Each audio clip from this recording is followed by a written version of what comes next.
A Course in Miracles. Text. Chapter 7. The Consistency of the Kingdom. Section 7. From Vigilance to Peace.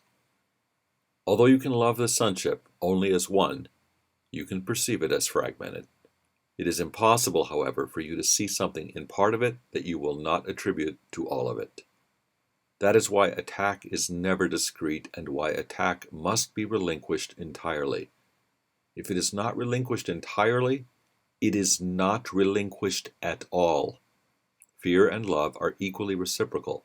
They make or create, depending on whether the ego or the Holy Spirit begets or inspires them. But they will return to the mind of the thinker and they will affect his total perception. That includes his perception of God, of his creations, and of his own. He will not appreciate any of them if he regards them fearfully. He will appreciate all of them if he regards them with love. The mind that accepts attack cannot love. That is because it believes that it can destroy love, and therefore does not understand what love is. If it does not understand what love is, it cannot perceive itself as loving. This loses the awareness of being, induces feelings of unreality, and results in utter confusion. Your own thinking has done this because of its power, but your own thinking can also save you from this because its power is not of your making. Your ability to direct your thinking as you will is part of its power. If you do not believe you can do this, you have denied the power of your thought and thus rendered it powerless in your belief.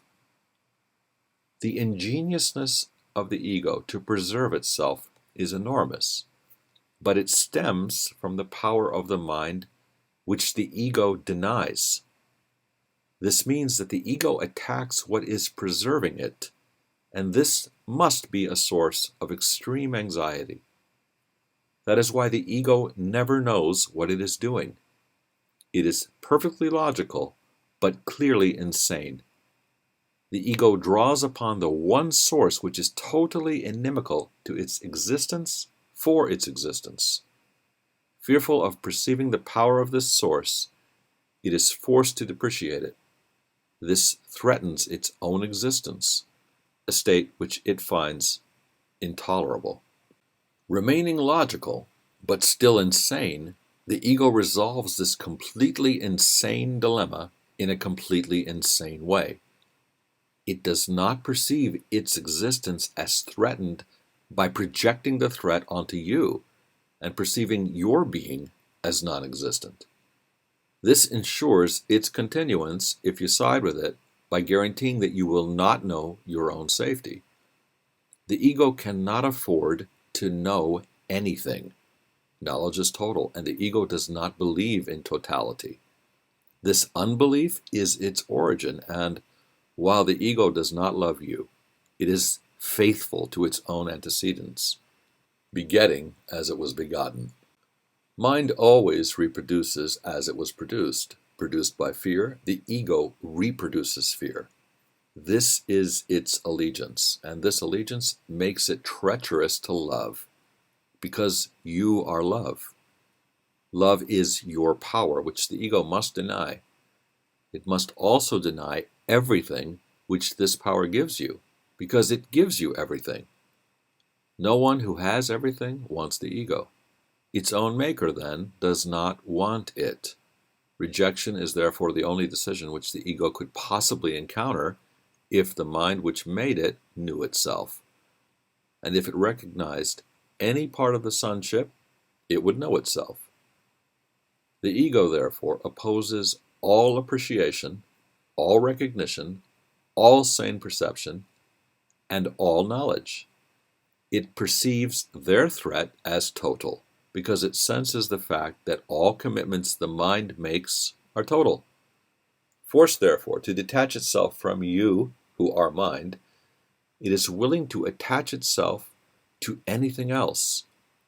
But there is nothing else.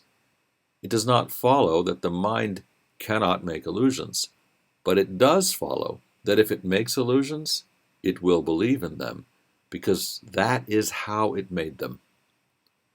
The Holy Spirit undoes illusions without attacking them merely because he cannot perceive them at all. They therefore do not exist for him.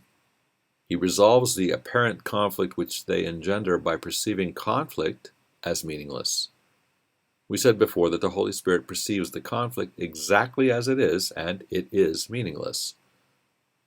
The Holy Spirit does not want you to understand conflict. He wants you to realize that, because conflict is meaningless, it cannot be understood. We have already said that understanding brings appreciation, and appreciation brings love. Nothing else can be understood, because nothing else is real, and therefore nothing else has meaning. If you will keep in mind what the Holy Spirit offers you, you cannot be vigilant for anything but God and His kingdom. The only reason you find this difficult is because you think there is something else. Belief does not require vigilance unless it is conflicted. If it is, there are conflicting components within it which have engendered a state of war, and vigilance therefore has become essential. Vigilance has no place at all in peace. It is necessary against beliefs which are not true and would never have been called upon by the Holy Spirit if you had not believed the untrue. You cannot deny that when you believe something, you have made it true for you.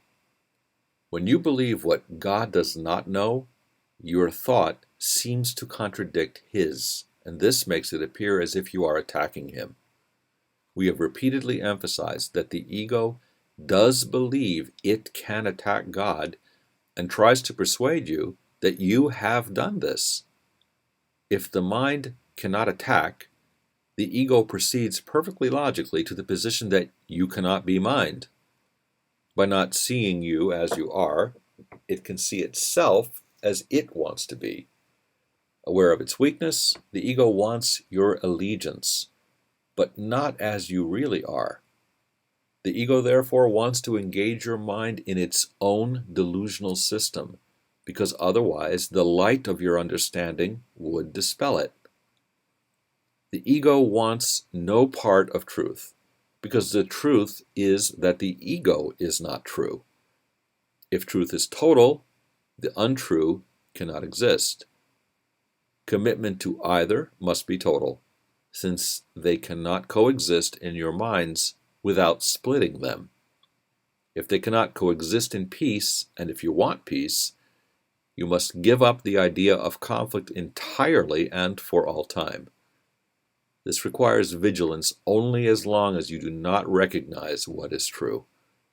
While you believe that two totally contradictory thought systems share truth, your need for vigilance is apparent. Your minds are dividing their allegiance between two kingdoms, and you are totally committed to neither. Your identification with the kingdom is totally beyond question, except by you when you are thinking insanely. What you are is not established by your perception and is not influenced by it at all. All perceived problems in identification at any level are not problems of fact. They are problems of understanding. Since they mean that you believe what you can understand, is up to you to decide. The ego believes this totally, being fully committed to it. It is not true. The ego, therefore, is totally committed to untruth, perceiving in total contradiction to the Holy Spirit and to the knowledge of God. You can be perceived with meaning only by the Holy Spirit, because your being is the knowledge of God. Any belief that you accept which is apart from this will obscure God's voice in you and will therefore obscure God to you. Unless you perceive His creation truly, you cannot know the Creator, since God and His creation are not separate. The oneness of the Creator and the creation is your wholeness, your sanity, and your limitless power. This limitless power is God's gift to you, because it is what you are. If you dissociate your mind from it, you are perceiving the most powerful force in the universe of thought as if it were weak. because you do not believe you are part of it. Perceived without your part in it, God's creation is perceived as weak, and those who see themselves as weakened do attack. The attack must be blind, however, because there is nothing to attack. Therefore, they make up images, perceive them as unworthy, and attack them for their unworthiness. That is all the world of the ego is. Nothing. It has no meaning. It does not exist. Do not try to understand it, because if you do, you are believing that it can be understood and is therefore capable of being appreciated and loved. That would justify it, and it cannot be justified. You cannot make the meaningless meaningful. This can only be an insane attempt.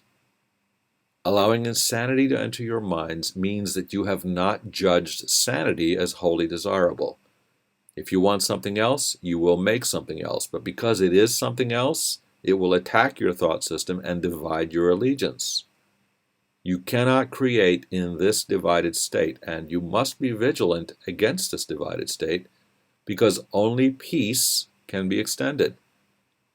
Your divided minds are blocking the extension of the kingdom, and its extension is your joy. If you do not extend the kingdom, you are not thinking with your Creator and creating as He created. In this depressing state, the Holy Spirit reminds you gently that you are sad because you are not fulfilling your function as co-creators with God and are therefore depriving yourselves of joy. This is not God's will, but yours. If your will is out of accord with God's, you are willing without meaning.